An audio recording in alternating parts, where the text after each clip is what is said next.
Okay, welcome back. This is 4.1 exponential functions, and we will look at graphing exponential functions.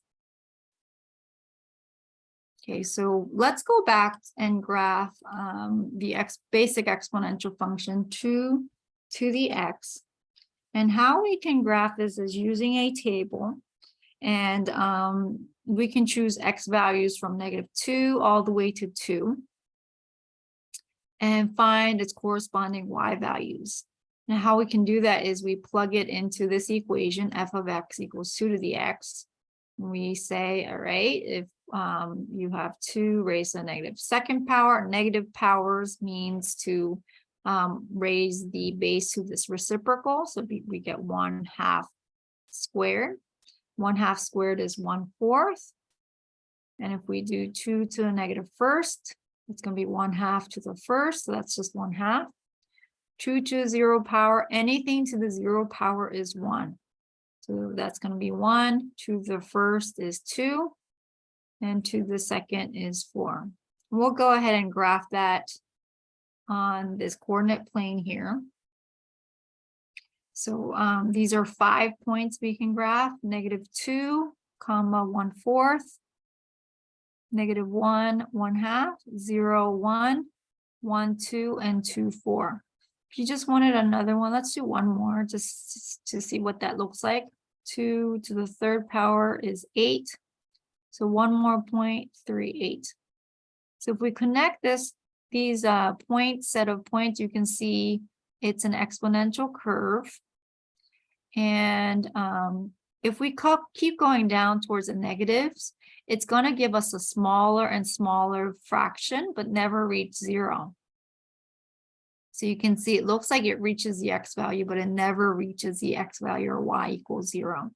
So the horizontal asymptote, we say the horizontal asymptote is at the equation or the horizontal line y equals 0, because the graph of the exponential function never reaches. It tries to approach, but never reaches y equals 0. The domain for all exponential functions are the same. It's -infinity to infinity. The range is going to change depending on your horizontal asymptote, excuse me. It starts at 0, but we put parentheses because it never touches 0 and goes all the way up to positive y values, infinity. And if you notice here, it's different from exponential, how exponential functions are different from linear functions, is linear functions grow at a constant rate. So you would have to add 2 every time. But exponential functions grow at a multiplicative rate. It grows as you have to multiply times 2, times 2, times 2 each time.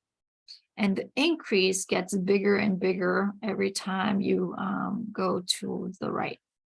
You can see how every time we go 1 unit to the right, the increase in the y value gets bigger and bigger and bigger. So we say graph the exponential functions increase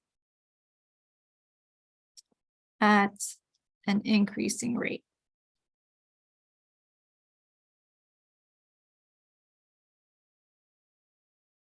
Okay, we can also graph exponential functions using a graphing calculator. If you have your graphing calculator, please follow along. To graph, let's go to y equals and do 2 to the x in a graph. And we get an exponential function that looks exactly the same. To calculate any value, you can go to second calc, number 1 value, and say I was curious what it equaled at -3. We'll get 0.0125, and you can also get the table values by going to the tables and getting your values that way. Okay, your graphing calculator is not going to give you the equation of the horizontal asymptote, though. You would have to figure that out yourself.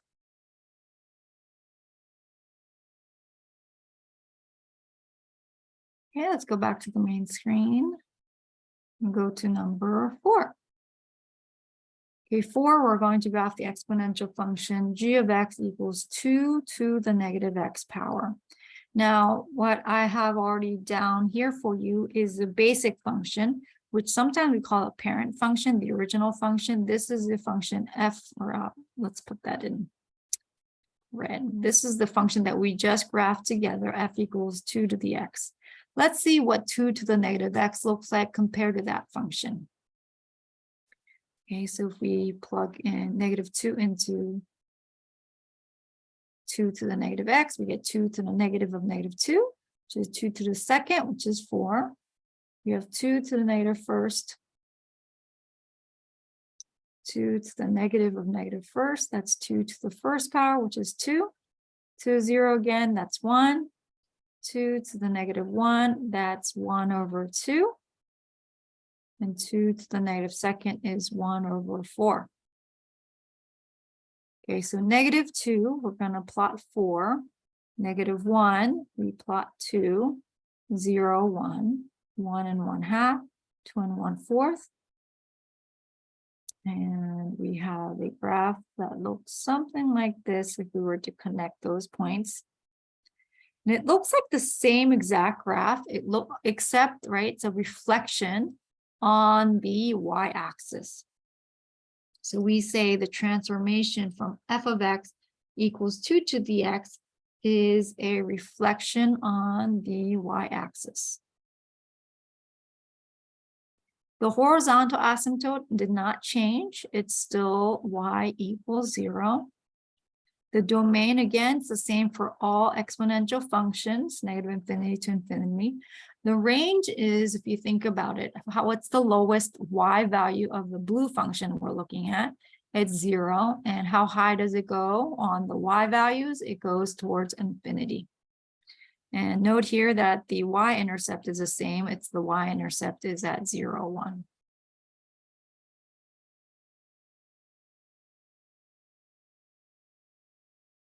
Okay, let's take a look at 5. We have g of x equals negative 2x.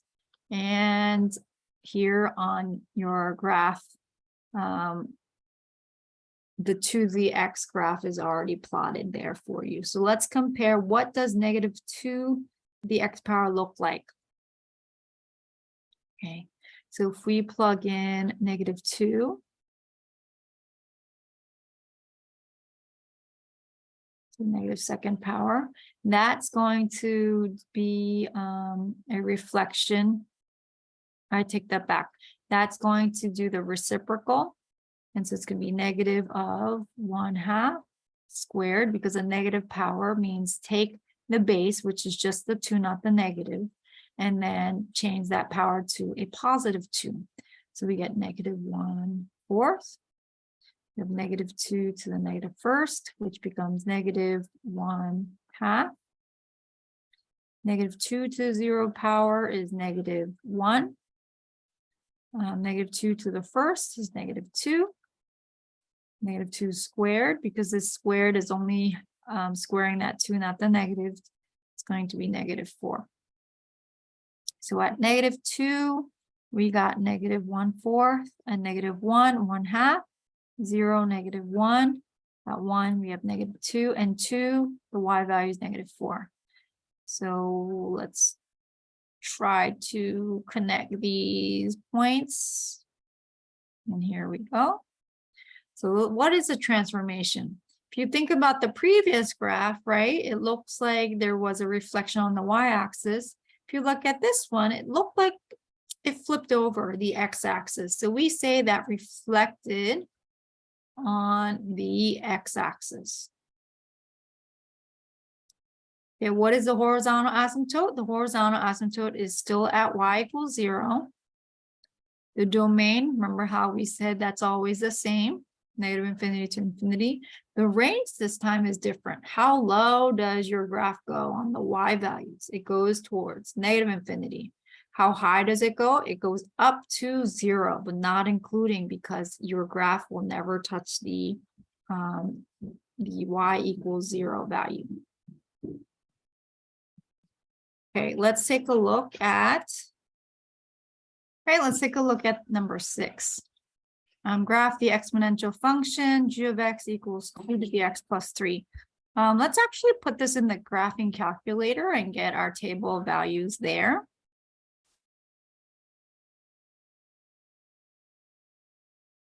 So our graphing calculator and go to y equals, and it was 2 to the x plus 3. Let's also graph the basic parent function, the original function, 2 to the x, and compare them side by side. Okay, so the red is the original, it's 2 to the x, and then looks like 2 to the x plus 3. This is the blue graph, the blue curve. And what does it look like, how it shifted, if you think about how it shifted? Well, it looks like it moved or shifted horizontally left, right, left. And how much did it go left? Well, it actually went to the left 3, because if you think back to what our function was, it's 2 to the x plus 3. And when you add plus 3, it's going to shift to the left 3. And if we had subtracted, my, it would actually move it to the right 3. So horizontal shifts do the opposite of what you think it would do. -3, you would think it goes left 3, but it actually goes right 3. And if you add +3, it's going to do a horizontal shift to the left 3 units. Let's get our table of values. So our table of values, we're going to pull from the blue, and here are our values, -5.25, and I'm just going to copy that down on our main page. So at -5, it's 0.25.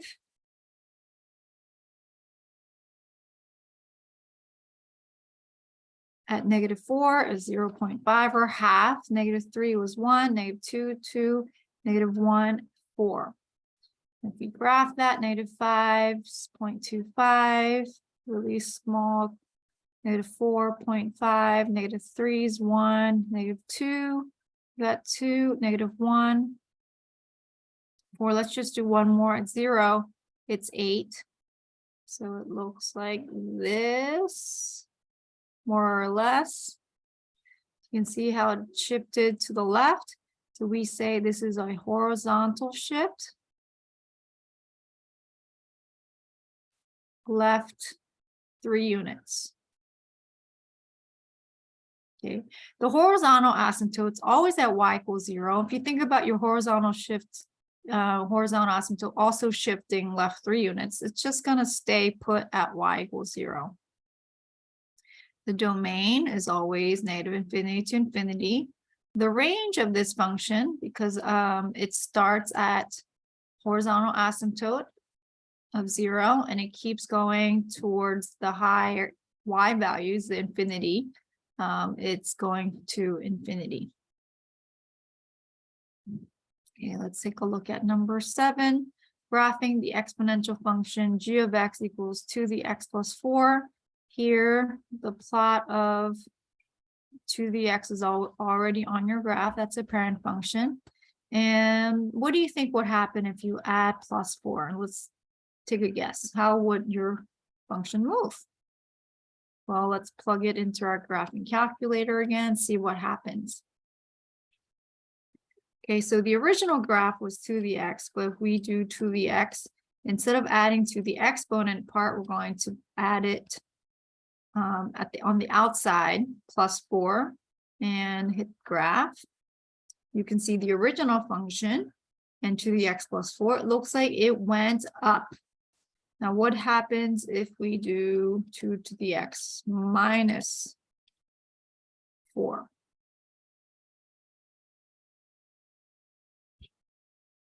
-4 would give us a graph that shifted down.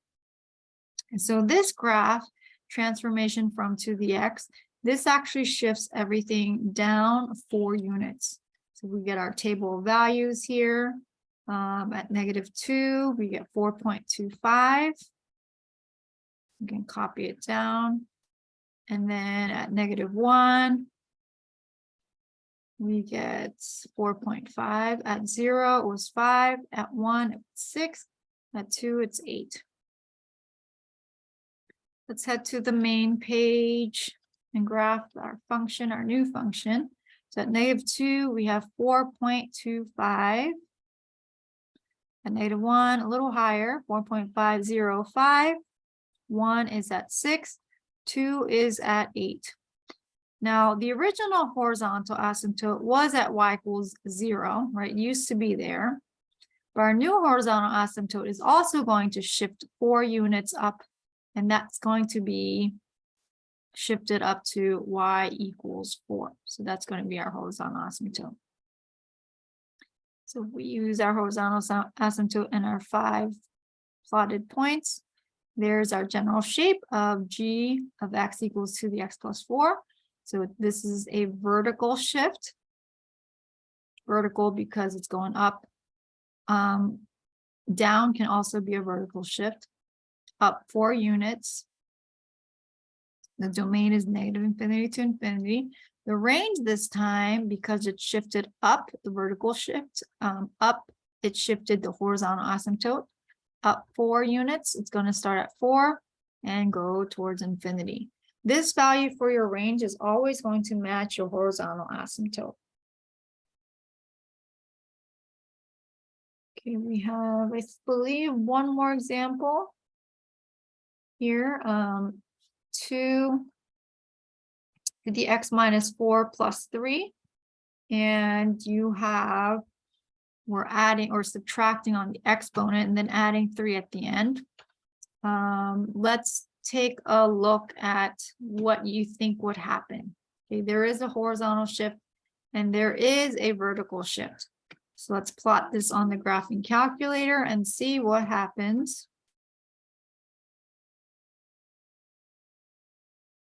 Okay, so here we have the two graphs, the parent function, the original function to the x and to the x minus 4 plus 3.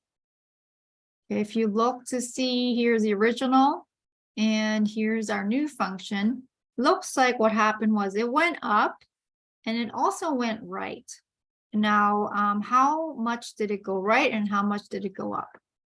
Well, if we look at the function itself, what you do to the exponent is your horizontal shift. So -4 would mean it went right 4 units. The plus 3 means that it went up 3 units. And you can get your table of values here. And if we can just copy that down, starting from 2. So at 2, okay, so we can copy these values down and go to our main page. At 2, the table gave us 3.25. At 3, it was 3.5. 4 was 4, 5, 5, and 6, 7. Okay, so at 2, we have 3.25. At 3, 3.5. 4 is at 4, 5, and then 6 is going to be 7. Now think about how your horizontal asymptote shifted. Originally, it's always at y equals 0, but if it's going to go right 4, horizontal shift, right 4, and a vertical shift up 3, your horizontal asymptote is also going to shift the same way. So if it went right 4 and up 3, it's going to end up at y equals 3. So that is your new horizontal asymptote. And here's our graph.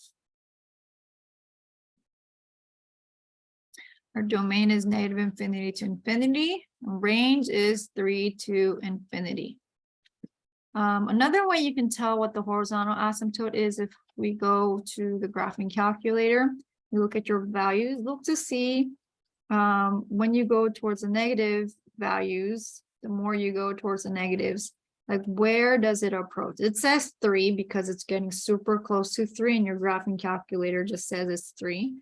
But as you can tell that Your horizontal asymptote is 3 because you can see how it approaches 3 as you go towards the negative infinity.